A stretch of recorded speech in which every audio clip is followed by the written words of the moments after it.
तेरा कलाम रहेगा कायम पहाड़ जब ना रहे खुदाया, तेरे मुंह की एक बात भी टलेगी ना चाहे कुछ भी हो।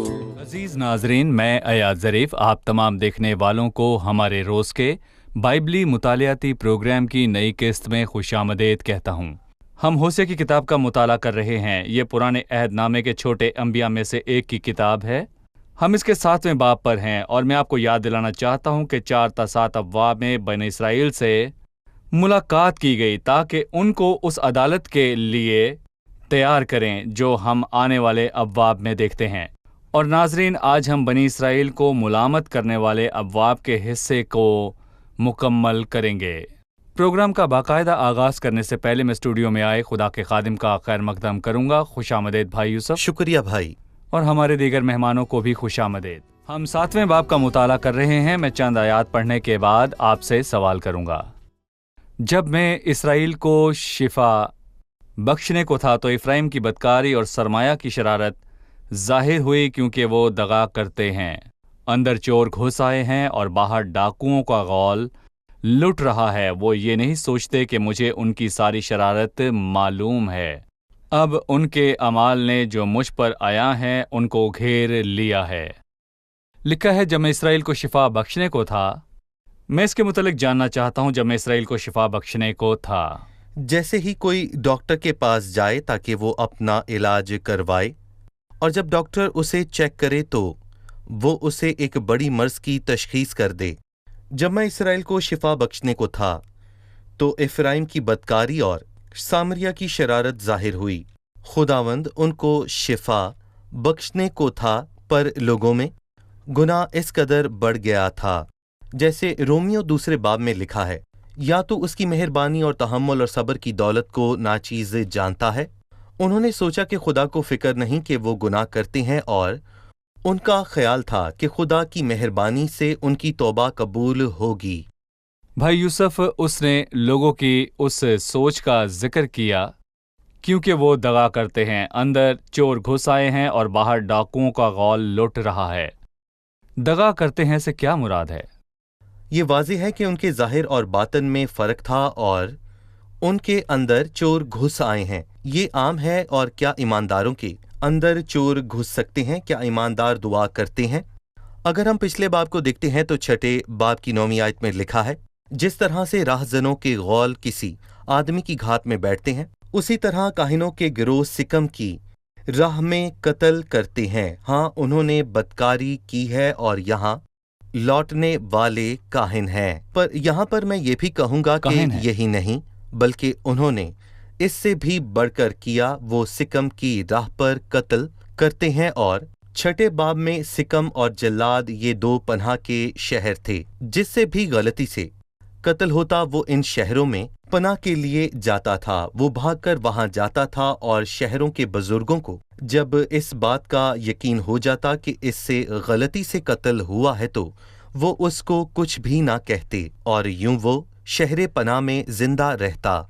लेकिन यहाँ काहिनों ने कत्ल किया और उन्होंने सिकम की राह पर कत्ल किया, और बाहर लूट मार है। मतलब बात का ये है कि बाहर और अंदर भी हालात ठीक नहीं है, और अंदर चोर घुस आए। ये रूहानी पस्ती की हालत है। और अफसोस कि ये खुदा के लोग थे जिनको शरीयत बख्शी गई, और ये कौमों से मुख्तलिफ थे, और उनके पास खुदा का इल्म था, लेकिन अफसोस कि उन्होंने इससे फ़ायदा ना उठाया। लिखा है, वो ये नहीं सोचते कि मुझे उनकी सारी शरारत मालूम है। अब उनके अमाल ने जो मुझ पर आया है उनको घेर लिया है। अब उनके अमाल ने जो मुझ पर आया है उनको घेर लिया है। इससे क्या जाहिर होता है? इंसान भूल जाता है और वो ये बात नज़रअंदाज कर देता है कि खुदा सब कुछ देखता है, उसे सब कुछ मालूम है। दर हकीकत खुदा जाहिर और बातन को जानता है। और लिखा है, वो ये नहीं सोचते कि मुझे उनकी सारी शरारत मालूम है। ज़बूर 4:4 में लिखा है कि अपने अपने बिस्तर पर दिल में सोचो और खामोश रहो। यानी जब आप रात को बिस्तर पर लेटें तो दिन में किए हुए अपने तमाम अमाल पर नजर करें, खुद को जांचें। वो ये नहीं सोचते कि मुझे उनकी सारी शरारत मालूम है, क्योंकि वो कहते हैं कि खुदावन हमको नहीं देखता। और लिखा है कि खुदावन ने मुल्क को छोड़ दिया और شریر لوگ کہتے ہیں کہ خدا نہیں دیکھتا، پر خدا سب کچھ دیکھتا ہے اور سب کچھ جانتا ہے۔ بھائی یوسف، ہو سکتا ہے جو ابھی ہمیں دکھتا ہے، کہیں کہ قدیم لوگوں کے ساتھ بھی یہی ہوا۔ مجھے اب معلوم ہوا کہ خدا دیکھتا ہے۔ میری خطائیں خدا کے سامنے ظاہر ہوئیں۔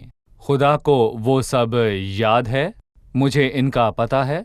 میری بری حالت خدا کے سامنے ظاہر ہوئی۔ اب میں کیا کروں؟ مجھے خدا سے کون بچائے گا؟ میں کس طرح اس سے چھپ سکتا ہوں؟ پر میں بائبل مقدس سے بتاتا ہوں، جو اپنے گناہوں کو چھپاتا ہے کامیاب نہ ہوگا، لیکن جو ان کا اقرار کر کے ان کو ترک کرتا ہے ان پر رحمت ہوگی۔ اور عیسائی 55 میں لکھا ہے کہ شریر اپنی راہ کو ترک کرے اور بدکار اپنے خیالوں کو، اور وہ خدا کی طرف پھرے اور وہ اس پر رحم کرے گا، اور ہمارے خداوند کی طرف، کیونکہ وہ کثرت سے معاف کرے گا۔ اس کی بنیاد مسیح کا کلوری پر دیا ہوا فدیہ ہے۔ اس نے سب کے گناہوں کا بوجھ اٹھایا جو اپنے گناہوں کا اقرار کرتے ہیں۔ پس جو بھی اپنے گناہوں کا اقرار کر کے مسیح پر ایمان لاتا اور اس میں پناہ لیتا ہے، وہ اس بات کو بخوبی جان لیتا ہے کہ مسیح نے آج سے 2000 سال پہلے صلیب پر میرے لیے اپنی جان دی۔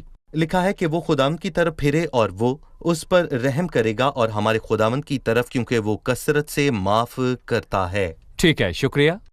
تیسری آیت ہے، وہ بادشاہ کو اپنی شرارت اور عمرہ کو دروغ گوئی سے خوش کرتے ہیں۔ وہ سب کے سب بدکار ہیں۔ وہ اس تنور کی مانند ہے جس کو نان بائی گرم کرتا ہے اور آٹا گوندنے کے وقت سے خمیر اٹھنے تک آگ بھڑکانے سے باز رہتا ہے۔ ان الفاظ پر آپ اپنی رائے دیں، ان کی وضاحت کی ضرورت ہے۔ جی۔ ان کا بادشاہ اور اس کے سب عمرہ ہی شریر تھے، اور اسی لیے ان کے ساتھ ایسا ہوا۔ اور جس طرح ہیرودیس نے ایک ضیافت کی اور ہیرودیاس کی بیٹی نے اس میں رقص کیا، اور مرکز کے 6 باب میں یہ واقعہ واضح طور پر بیان ہے، اور اس نے مہمانوں کو خوش کیا کیونکہ وہ بھی ہیرودیس کی طرح شریر تھے۔ وہ بادشاہ کو اپنی شرارت اور عمرہ کو درگوئی سے خوش کیا کرتے تھے۔ بت پرستی کی تاثیر ان میں رہی۔ وہ سب کے سب بدکار ہیں، اور وہ اس تندور کی مانند ہیں جسے نان بائی گرم کرتا ہے، اور ان کی شرارت کے سبب ان کے ساتھ ایسا ہوا، کیونکہ وہ سب کے سب بدکار ہیں، اور وہ اس تندور کی مانند ہیں جسے نان بائی گرم کرتا ہے۔ وہ آٹا گوندنے کے وقت سے خمیر اٹھنے تک آگ بھڑکانے سے باز رہتا ہے، اور خداوند نے بھی ایسا ہی کیا۔ اور تاریخ سے ان کے درمیان میں کہوں گا کہ بت پرستی کی جڑ ہمیشہ سے ہی موجود تھی، لیکن خدا نے خمیر کے اٹھنے کا انتظار کیا۔ افسوس کی تاریخ ہی سے بنی اسرائیل میں بت پرستی کی طرف مائل ہونے کی خصوصیات موجود تھیں۔ انہوں نے مصر میں بتوں کی پوجا کی۔ وہ جیسے ہی ملک مصر سے نکلے تو موسیٰ نے انہیں 40 دن کے لیے چھوڑ دیا۔ انہوں نے ہارون کو کہا کہ ان کے لیے ایک بت بنائے، کیونکہ وہ نہیں جانتے کہ موسیٰ کے ساتھ کیا ہوا۔ انہوں نے اپنے لیے سونے کا بچڑا بنایا اور اس کے گرد عبادت کی۔ اور اموس کے 5ویں باب میں لکھا ہے، اے بنی اسرائیل، کیا تم 40 برس تک بیابان میں میرے حضور ذبیح اور نذرانے کی قربانیاں گزرانتے رہے؟ تم تو ملکوم کا خیمہ اور قیون کے بت جو تم نے اپنے لیے بنائے تھے اٹھائے پھرتے تھے۔ سو ملک مصر میں اور اس کے بعد بیابان میں انہوں نے بت پرستی کی۔ خدا نے تحمل سے کام لیا کہ وہ توبہ کریں۔ پھر یہودا سے افرائیم اور سامریہ کی سلطنت الگ ہوئی۔ انہوں نے 2 بچھڑے بنائے، اور انہوں نے کہا کہ خدا اور ہیکل کی ضرورت نہیں، اپنے لیے ایک بت ڈھالا اور اس کی عبادت کی۔ انہوں نے عبادت کے لیے بت بنایا اور اس کی عبادت کی۔ بھائی یوسف، 5ویں اور 6ٹھی آیت ہے، ہمارے بادشاہ کے جشن کے روز عمرہ تو گرمی میں سے بیمار ہوئے، اور وہ ٹھٹھا بازوں کے ساتھ بے تکلف ہوا۔ گھات میں بیٹھے ان کے دل تنور کی مانند ہیں، ان کا قہر رات بھر سلگتا رہتا ہے، وہ صبح کے وقت آگ کی مانند بھڑکتا رہتا ہے۔ بھائی یوسف، ان آیات پر اپنی رائے دیجیے۔ خدا کو جلال ملے۔ یوحنا کے 10ویں باب میں لکھا ہے کہ جتنے مجھ سے پہلے آئے سب چور اور ڈاکو ہیں، مگر بھیڑوں نے ان کی نہ سنی۔ اور یہاں ہم نے شرارت اور بدی کی حد کو دیکھا۔ ہمارے بادشاہ کے جشن کے روز عمرہ تو گرمی سے میں سے بیمار ہوئے، انہوں نے اتنی میں پی کہ بیمار ہو گئے۔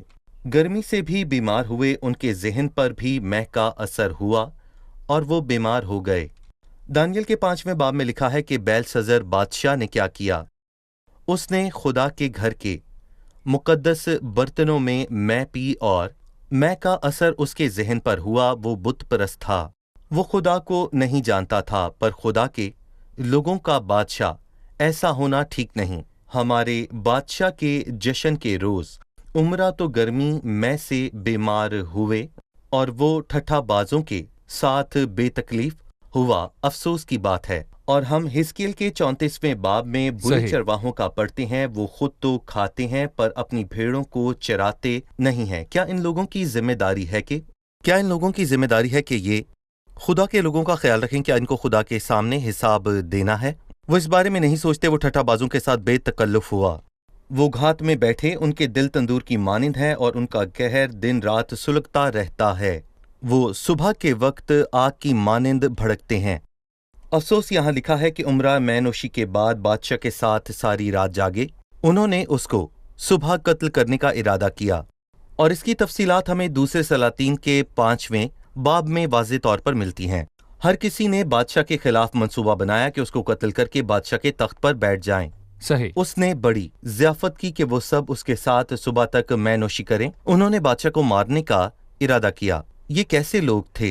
इस जी। कौम का ये हाल है। बस ये हमें उस कौम की नापाकी और उनकी निजासत का बयान करती है। वो लोग ऐसे ही थे, खासकर उनमें बादशाह और उमरा, वो सब शरीर थे।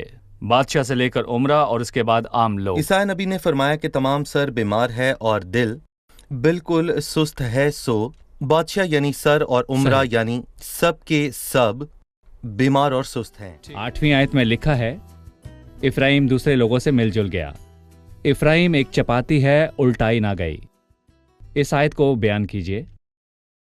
इफ्राइम यानी बनी इसराइल दूसरे जी लोगों हाँ। से मिलजुल गए। भाई यूसुफ, एक चपाती जो उल्टाई ना गई, इस तशबीह के क्या मानी हैं?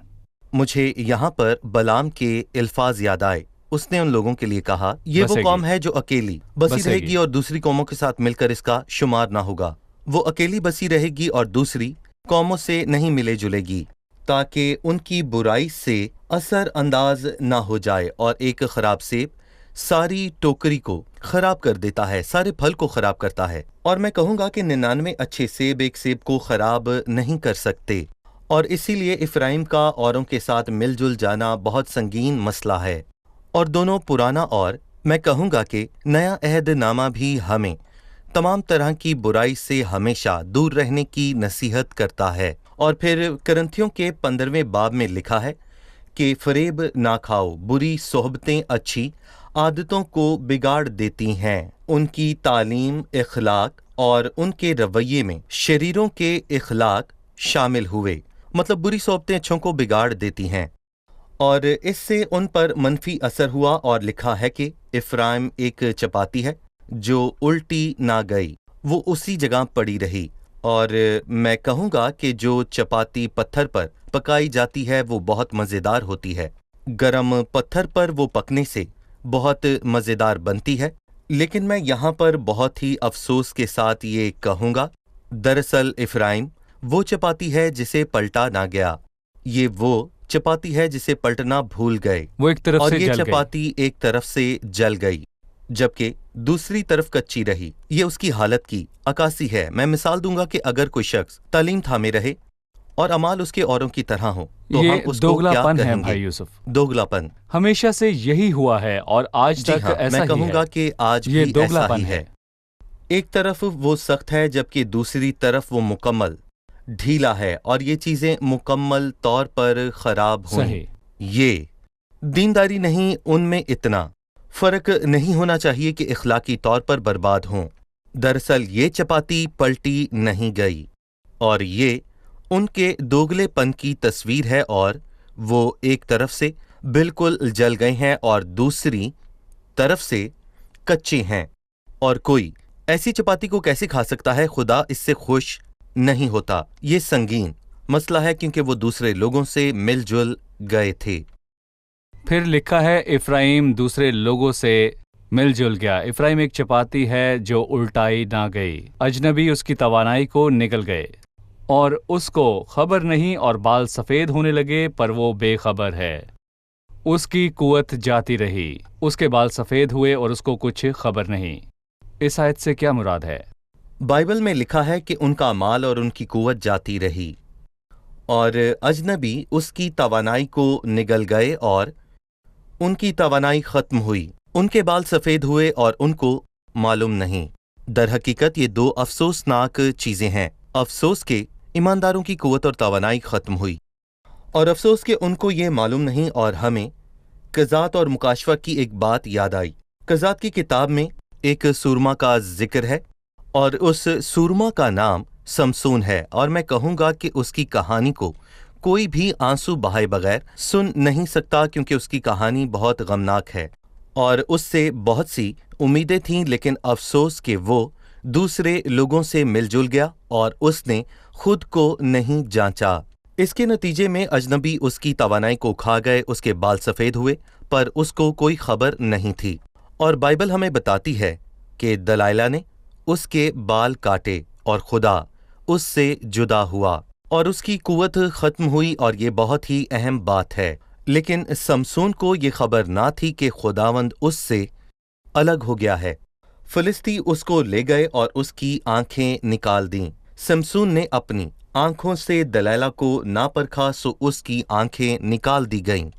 और कज़ात की किताब में उसका बयान है। मुकाशवा की किताब में ये लिखा है कि और चूंकि तू कहता है कि मैं दौलतमंद हूँ और मालदार बन गया हूँ और मैं किसी चीज का मोहताज नहीं, और ये नहीं जानता कि तू कमबख्त और खवार और गरीब और अंधा और नंगा है, और ये भी नहीं जानता कि यहाँ भी यही सूरत हाल है। भाई यूसुफ 10वीं आयत बहुत ही हौलनाक है, और फ़ख्रे इसराइल उसके मुंह पर गवाही देता है, तो भी वो खुदावंद अपने खुदा की तरफ रजू नहीं लाए, और बावजूद इस सब के उसके तालिब नहीं हुए। इस फ़ख्र और ज़िल्लत के बावजूद भी वो खुदावंद की तरफ रजू ना लाए। क्यों?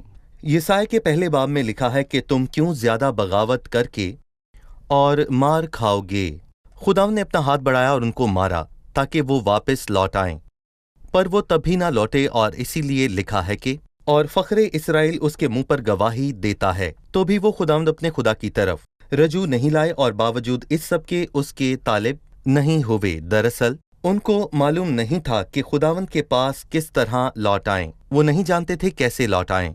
उसने इफ्राइम को चपाती कहा जो उल्टाई ना गई। कलाम फरमाता है कि वो बूढ़े हो गए पर उनको मालूम ना था, और फ़ख्रे इसराइल उसके मुंह पर गवाही देता है। 11वीं आयत है, इफ्राइम बेवकूफ़ व बेदानिश फाख्ता है, वो मिस्र की दहाई देते और असूर को जाते हैं। जब वो जाएंगे तो मैं उन पर अपना जाल फैला दूंगा, उनको हवा के परिंदों की मानंद नीचे उतारूंगा, और जैसा उनकी जमात सुन चुकी है उनकी तादीब करूंगा। ये बहुत ही सख्त अल्फाज हैं।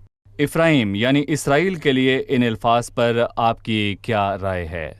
वैसे तो ईमानदार को फाख्ता से तशबीह देते हैं, और मैं कहूँगा कि लिखा है कबूतर की मानंद आज़ाद बनो।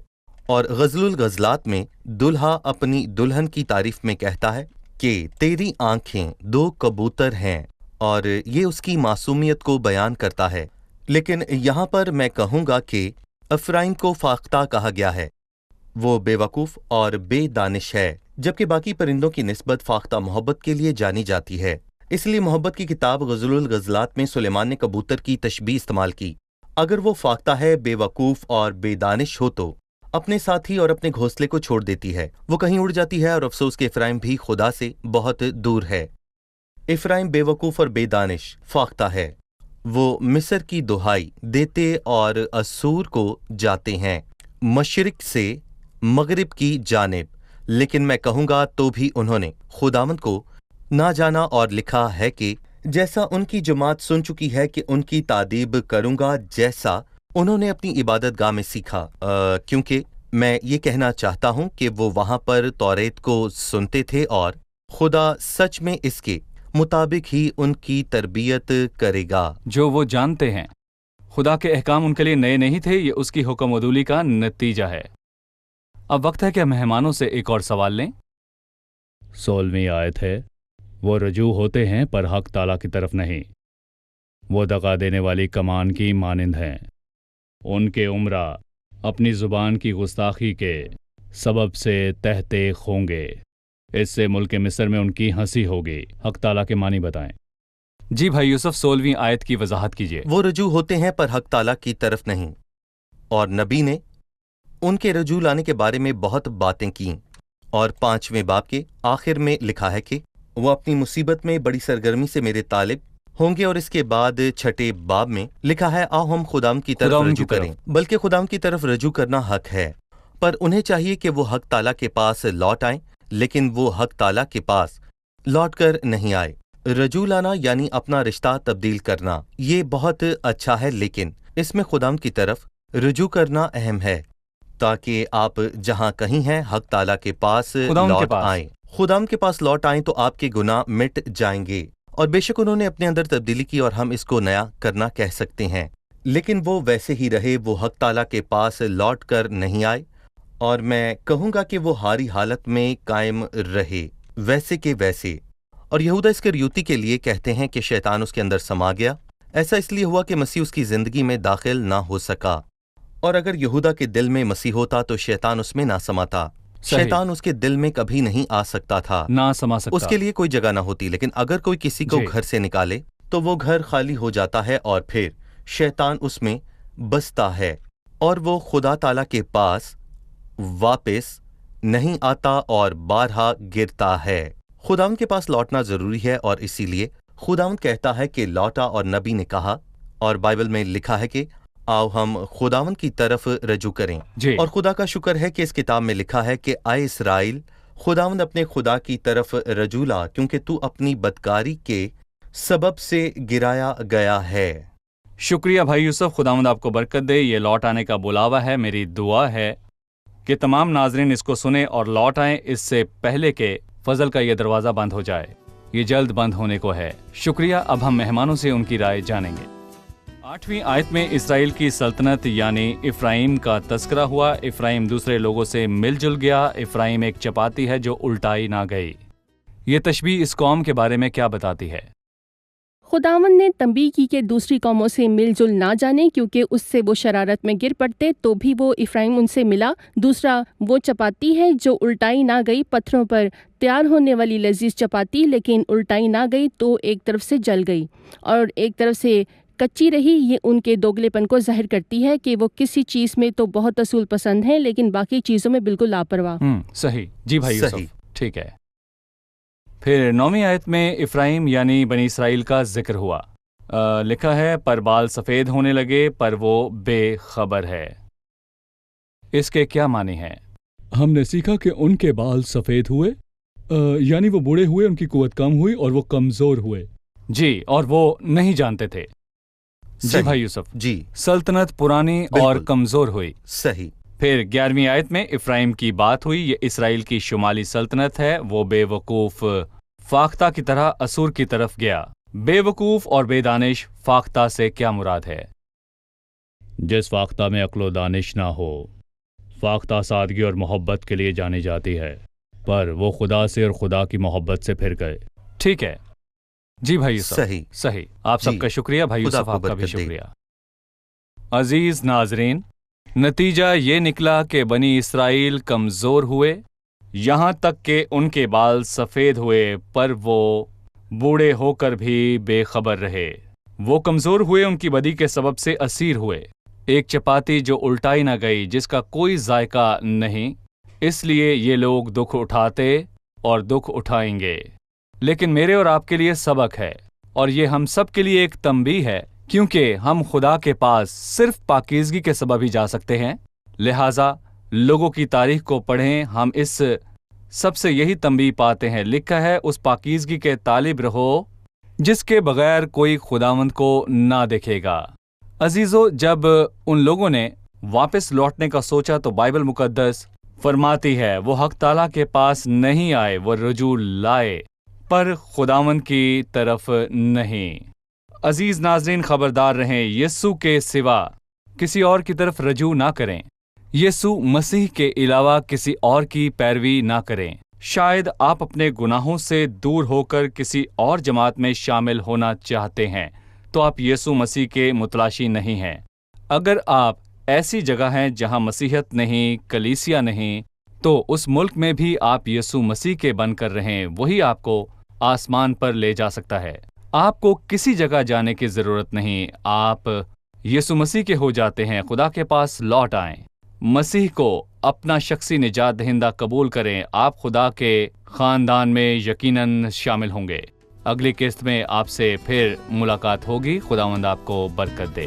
تیرا کلام رہے گا قائم، پہاڑ جب نہ رہے خدایا، تیرے منہ کی ایک بات بھی ٹلے گی نہ، چاہے کچھ بھی ہو۔